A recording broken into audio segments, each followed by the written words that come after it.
Assalomu alaykum, hurmatli televizor ko'rguvchilar. Yaxshimsizlar? Dunyo qurultiyi Tor televiziyasining kunlik xabarlar programmasiga hammanglar xush kelibsizlar.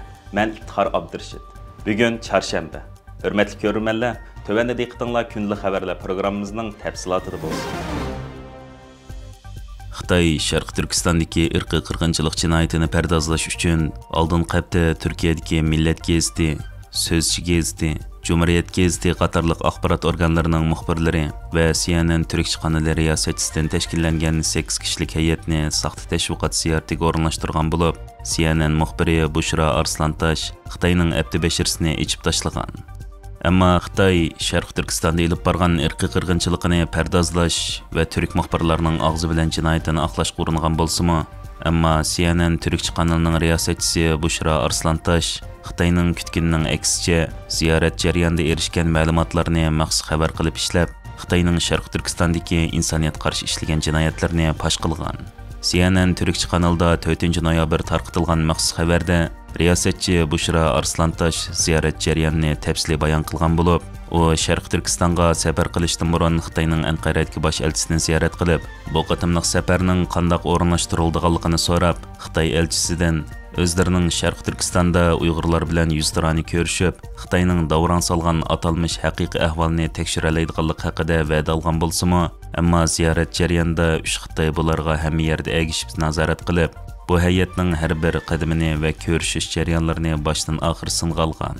Bushra Arslantash ziyorat jarayonida 27 oktyabr Xitoy hukumatining o'rinlashtirishi bilan atalmish Islom dini institutini ziyorat qilgan.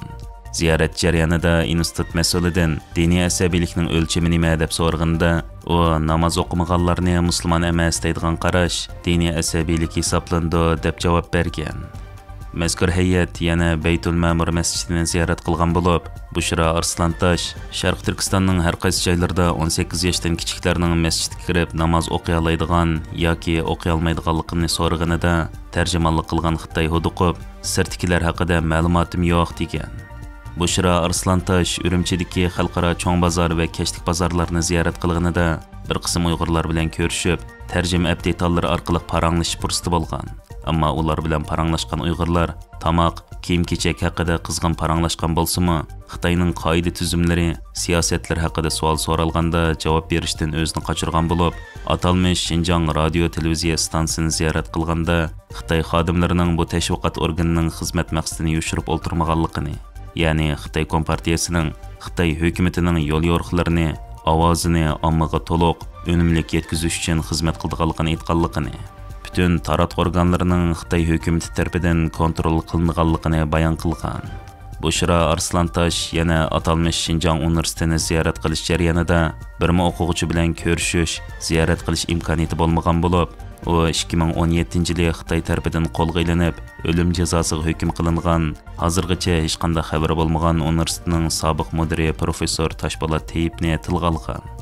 Bushra Arslantash o'zining CNN Türkçe kanalida bergan xabarida turkiyalik jurnalist Taha Qilinchning Sharq Turkiston sayohatnomasi nomli yangi kitobini va uning bir qism ziyoratlardagi bayonlarini alohida tilga ilib, Taha Qilinchning aytganidek Sharq Turkistondagi bozorlarda pichoq, qing'roqlarning zanjirlanganligini, Xitoy mas'ullarining buningga bexatarlik tadbiri deb tushuncha berishdan o'zini qochirganligini aytib, Sharq Turkistonning qisqacha tarixi, Xitoyning 1955-yili atalmish Uyg'ur avtonom rayoni ta'sis qilganligini, ammo buning faqat qog'oz yuzida qolganligini, shuningdan beri Sharq Turkistonning Xitoyning qattiq kontrolida ekanligini ta'kidlab, muhojiratlik Uyg'urlarning Xitoyga qarshi ilib borgan namoyishlari, mutaxassislarning Uyg'ur masalasi haqidagi analizlari va chaqiriqlarga alohida o'rin bergan.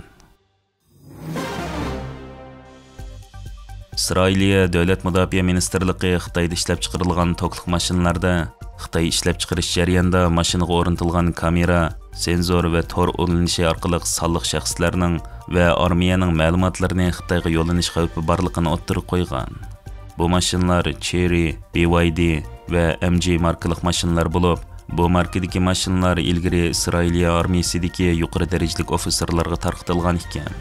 Navbatda Isroiliya Davlat bexatarlik ministerligi olgan bu qaror bo'yicha Isroiliya armiyasi va davlat ma'murlari ishlatayotgan Xitoyda ishlab chiqarilgan barliq tokliq mashinalar qadam bosqichga bo'linib, qaytarildi ekan yoki yo'q qilindi ekan. İsrailiya Dövlət Bexatarlik Ministerligining qarori bo'yicha bu cheklash qarori e'lingandan keyin bu markadagi Xitoyda ishlab chiqarilgan mashinalarning harbiy bazalarga kirishi butunlay to'xtatilib, 2026 yilining boshlaridan boshlab İsrailliklar ishlatayotgan BYD, Chery va MG mashinalari to'liq yig'ib olindi ekan. Türk tədqiqatçısı və jurnalist Taha Qılınç, Şərq Türkistan yanıla yeb qırayındır degan. Müslüman dünyasını tədqiq qıldığan Türkiyəlik Türk muxbir və yazğıcı Taha Qılınç bu yıl 6-cı ayda Şərq Türkistanğa qılğan səfərinin özünün tədqiqat hayatidagi ən qiyin və ən ciddi səfər ekanligini aytib, Şərq Türkistan u yanıla tashqi dunyo uchun yeb qirayon degan. Tədqiqatçı Taha Qılınç 8 kunlik səfər jarayonida Xitoyning cheklamalari sababidan necha yillardan buyon kirish mumkin bo'lmagan yeb qirayonning tunji qatimqi ko'rinishini Türk dunyosiga oshkorlagan. Taha Qılınç apandi yaqinda yo'qolgan jug'rofiyaning izidan nomli sayohat xotirasini e'lon qilgan bo'lib, u bu kitobida o'zining Uyg'urlarning ahvoli to'g'risidagi kuzatishlarni tafsiliy bayon qilib, Sharq Turkistonning urush va nomrodlikdan vayron bo'lgan boshqa rayonlardan farqli holda faqatla fizikalik jihatdan emas, balki siyosiy va ijtimoiy jihatdanmi og'ir qamalda ekanligini ta'kidlab, masjidlarning ochilgan-ochilmaganligini, kishilarning namoz, ibodat va kundalik turmushda islom hayotining ifodalanishini bilish uchun Qashqar, Otush, Xotan, Xulja, Urumchi, Turpon va boshqa bir qancha shaharlarga borganligini yozgan. Taha Qılınç apandi kitobida Xitoyning bostirish va nazorat siyosatining amaliy ahvollari haqidagi uchurlarni tekshirishdan cheklab qo'yganligini tilga olib, o'zining nurg'un masjidlarda namoz o'qishga ruxsat qilinmaganligini, nurg'un masjidlarning vayron qilingan yoki muzeyga aylantirilganligini, Qashqardagi Heytga jamoasidami namoz o'qishning mumkin emasligini, faqat sayohatchilar uchun ochib etilganligini, 8 kunlik safarda bir qatimmo azon ovozi anglamaganligini, ko'chalarda yog'liq chekkan yoki hijoblangan biror ayol yoki an'anaviy milliy kiyim kiygan biror erni ko'rmaganligini tilga olib, Yevropada bir masjidning yanida cho'qim yog'liq artib olgan kam deganda bir ayolni topa olasiz. Ammo islom tuproqlarining sharqdagi qadimki poytaxti va Türk dunyosining tunji islomni qabul qilgan yeri bo'lgan Qashqarda bundaq ahvolni ko'rmadik. Bu butun bir madaniyatning yo'qotilishi deydi.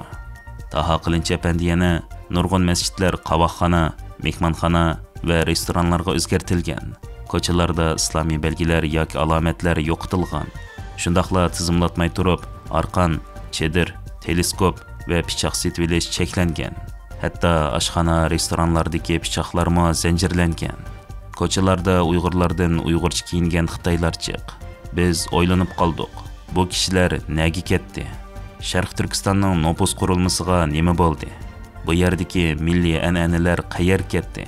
Uning javobi bo'lsa-mu, bir butun millatni yo'qotishni nishon qilgan atalmish qayta tarbiyalash lagerlaridir deydi.